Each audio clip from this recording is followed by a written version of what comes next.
নমস্কাৰ। মা আৰু শিশুৰ যতনলৈকে আপোনালোক সকলোকে স্বাগতম জনাইছো। আজি এটা আমি নতুন ব্লগ আৰম্ভ কৰিম। ব্লগটোত আমি কিছুমান কথা আপোনালোকক দৰকাৰী কথা আজি ক'বলৈ ওলাইছো। আপোনালোকে জানে যে ট্ৰেভেলিং কৰিলে আপোনালোকৰ লগতে যদি শিশু যায় তেতিয়াহ'লে কিমান কষ্ট হয় বা কি সাৱধানতা ল'ব লাগে তাৰ বিষয়ে আজি আলোচনা কৰিম। আৰু মোৰ যদি ভিডিঅ' চাই আপোনালোকে ভাল পায় তেতিয়াহ'লে লাইক কৰিব, কমেণ্ট কৰিব আৰু মোৰ চেনেলটো ছাবস্ক্ৰাইব কৰি দিবলৈ একেবাৰে নাপাহৰিব। আমি আলোচনা কৰিম যে আমি কি হয় ফ্লাইটত গ'লেও বা ট্ৰেইনেৰে গ'লেও বা বাছেৰে গ'লেও আমি কি সাৱধানতা অৱলম্বন কৰিব লাগে শিশুৰ ক্ষেত্ৰত। তেনেকে আপোনালোকে যদি ভাবিছে যে সময় পাইছে বা ছুটি পাইছে তেতিয়াহ'লে আমি ফুৰিব যাম। আমি লগতনো কি লৈ যাব লাগে বা কি কৰিব লাগে।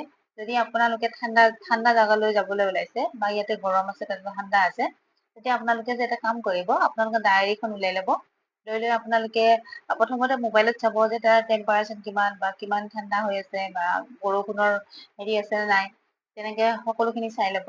তাৰপিছত আপোনালোকে ডায়েৰীখন ওলাই ল'ব। লৈ উঠি তাত যিখিনি নিব লগীয়া বস্তু থাকে সকলোবিলাকে লিখিব লাগিব। কাৰণ আপোনালোকৰ শিশু সন্তানটোৰ লগত যাব যিহেতু, সেইটো ক্ষেত্ৰত কাৰণ ডাঙৰ হলে কথা নাই, সৰু শিশু এটাৰ লগত গলে আপোনালোকে কিমান কি ধৰণৰ বস্তু লৈ যাব লাগে সেইটো সকলোৱে জানে, একে ঔষধৰ পৰা আৰম্ভ কৰি সকলো। সেইকাৰণে আপোনালোকে কি কৰিব, যাতে নাপাহৰে তাৰ কাৰণে ডায়েৰীখন ওলাই ল'ব। ডায়েৰীখন এফালৰ পৰা নাম্বাৰ দি আপোনালোকে সকলোবিলাক বস্তুৰে নাম লিখি যাব। তাৰপিছত আপোনালোকে কি কৰিব, সেইমতে আপোনালোকে পেকিং কৰিব।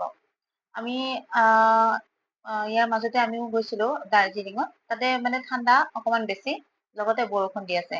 আমি মানে গুগলত চাৰ্চ কৰিলো যে বৰষুণ আছে নাই, ঠাণ্ডা কিমান।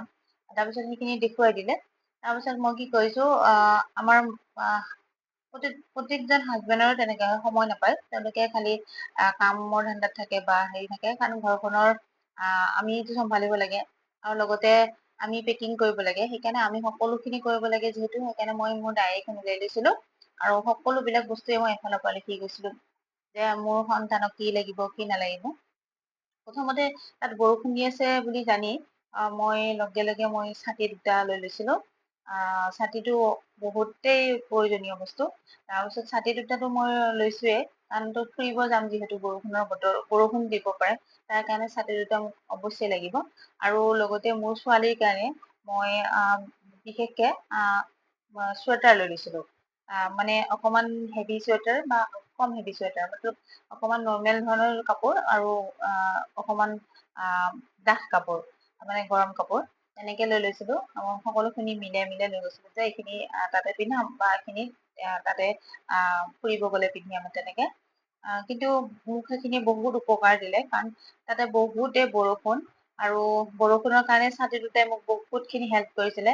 আৰু লগতে মোৰ খোৱা বস্তু খিনি, আৰু মই যেতিয়া পেকিং কৰিছিলো তাত এতিয়া আমি ফ্লাইটত যোৱা নাই, আমি গৈছিলো ট্ৰেইনত গলেও যে আপোনালোকে কি হয়, ফ্লাইটত গলে কথা নাই, কিন্তু ট্ৰেইনত গলে কি হয়, যে ট্ৰেইনখন এঠাইত ৰখি আছে, আমি মানে কি কয় লাগেজৰ লগত আমি দৌৰা দৌৰি কৰিব লাগে।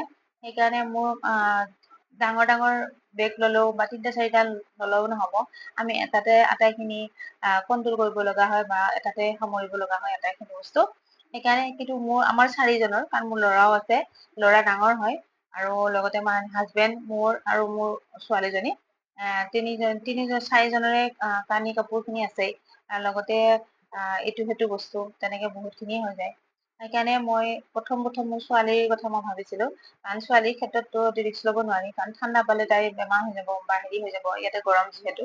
সেইকাৰণে আপোনালোকো কৈছো যে আপোনালোকে বিশেষকে ডায়েৰী লিখি লব, তাৰপিছতহে পেকিং কৰিব।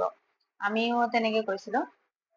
তাৰপিছত তেনেকে আৰু ল'ব লগা বস্তু যে আপোনালোকে যে খোৱা বস্তু কি কৰিব, আপোনালোকে বাকীখিনি পেকিং কৰিলে, কাপোৰ খিনি হৈ গল যেনিবা, কাপোৰ চাপোৰ খিনি ধুনীয়াকে ভৰাই লৈ, তাৰপিছত মোজা নিবলৈ নাপাহৰিব, জোতা নিবলৈ নাপাহৰিব, আৰু লগতে টুপি, কাৰণ ঠাণ্ডা ঠাইত গলেতো টুপিটো লাগিবই লাগিব, আৰু লগতে হাত মোজা, তেনেকে এইখিনি বস্তু লাগিব। লগতে ল'ৰাৰো তেনেকে আপোনালোকে চাব, যদি ল'ৰাটো ডাঙৰ হয়, তথাপিও সি মানে সহ্য কৰিব পাৰে তথাপিও।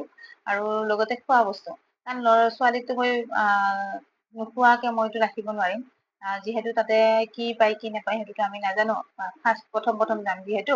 সেইকাৰণে আমি খোৱা বস্তু কাৰণ চেৰেলেক মই 2 পেকেট অলৰেডি লৈ লৈছিলো। কাৰণ চেৰেলেকটোৰ এটা টেমা টেমা এটাত বা ডাব্বা এটাত ভৰাই তেনেকে মই অলৰেডি চেৰেলেক্স লৈ লৈছো। আৰু মই কি কৰিছিলো, এটা মানে কান্ধ খোলা বেগ এটাত মই খোৱা বস্তুখিনি, তাইৰ বাতিটো বা পানীৰ বটল আৰু তাইৰ মানে যিখিনি প্ৰয়োজনীয় ঔষধ বা চলি থকা ঔষধখিনি, তেনেকে মই আটাইখিনিয়ে লৈ লৈছিলো যে তাত মই ট্ৰেইনত হলেও সেইখিনি বস্তু মই উলিয়াই আৰু খুৱাব পাৰিম। তেনেকে মোক সেইখিনি সেই বেগটোৱে মোক বহুত সকাহ দিছিলে। কাৰণ আৰু ডাইপাৰ লৈছিলো আৰু উইপছ লৈছিলো। মই এনেকে আটাইখিনি বস্তুৱে লৈ লৈছিলো আৰু মোক বহুতেই সকাহ দিছিলে। আৰু লগতে মই তেনেকে মোক সেইখিনি বস্তু মোৰ সেই বেগটোৱে মোক বহুতখিনি সকাহ দিছিলে। কাৰণ বাকীখিনি বস্তুটো মই তলত সোমাব লগা হৈছিলে বা চিটৰ তলত সোমাব লগা হয়, কিন্তু সেই বস্তুত মই ভৰোৱাৰ কাৰণে মই বহুতখিনি সকাহ পালো। আৰু মই আপোনালোকক কৈছো যে তেনেকে বস্তুখিনি মিলাই লব। আৰু বহুত এগালমান বস্তু লৈ লাভ নাই, কাৰণ আমি আগতে মই বহুত কিবা পাইছিলো যে আমি হেঁপাহতে এইটো পিন্ধাম সেইটো পিন্ধাম সেইটো পিন্ধাম বুলি এনেকে ভাবো, কিন্তু বহুত বস্তু হৈ গলে বহুত দিগদাৰ হৈ যায়। আৰু ফ্লাইটতটো ক'বই নালাগে, মানে ৱেট হিচাপেহে থাকে। সেইকাৰণে আপোনালোকে কি কৰিব, যদিও ফ্লাইটতো চফৰ কৰে বা ট্ৰেইনতো চফৰ কৰে, কিছুমান মানে বিশেষ বিশেষ কাপোৰখিনিহে ল'ব। ইমান এগালমান কাপোৰ লৈ লাভ নাই। তেনেকে আৰু ঔষধ খিনিতো লাগিবই বা খোৱা বস্তুখিনি লাগিব। তেনেকে সেইখিনি ল'ব নাপাহৰিব। আৰু তেনেকে আৰু মোৰ তেনেকুৱা হৈছিলে, মই এইটো ছাতিটো একদম মোৰ মানে ছাতিটো লাগিছিলে। আমাৰ লগত আৰু এজন গৈছিলে, তেওঁলোকৰ বেবীটোৰ 6 মাহ আছিলে, কিন্তু তেওঁলোকে ছাতি লোৱাই নাছিলে। কিন্তু তেওঁলোকে মানে কি ছাতি নলৈ তেওঁলোকৰ বেবীটোক একদম পুৰা বৰষুণে তিতাই লৈ লৈ ঘূৰিছে। কিন্তু তেনেকুৱা নহয়, শেষত ছাতি কিনিছে তাতে।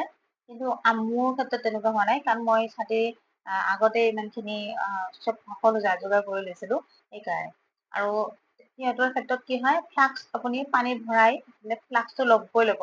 আৰু পানীৰ বটল 2-3টা বা আপোনালোকে যদি লিকুইড গাখীৰ খুৱাই সেইখিনিও ধুনীয়াকে লৈ ল'ব তেনেকে। আৰু আপোনালোকে কথাখিনি শুনি ভাল পাইছে যদি মোৰ ভিডিঅ'টো লাইক কৰিব, কমেন্ট কৰিব আৰু মোৰ চেনেলটো ছাবস্ক্ৰাইব কৰি দিবলৈ একেবাৰে নাপাহৰিব। ধন্যবাদ।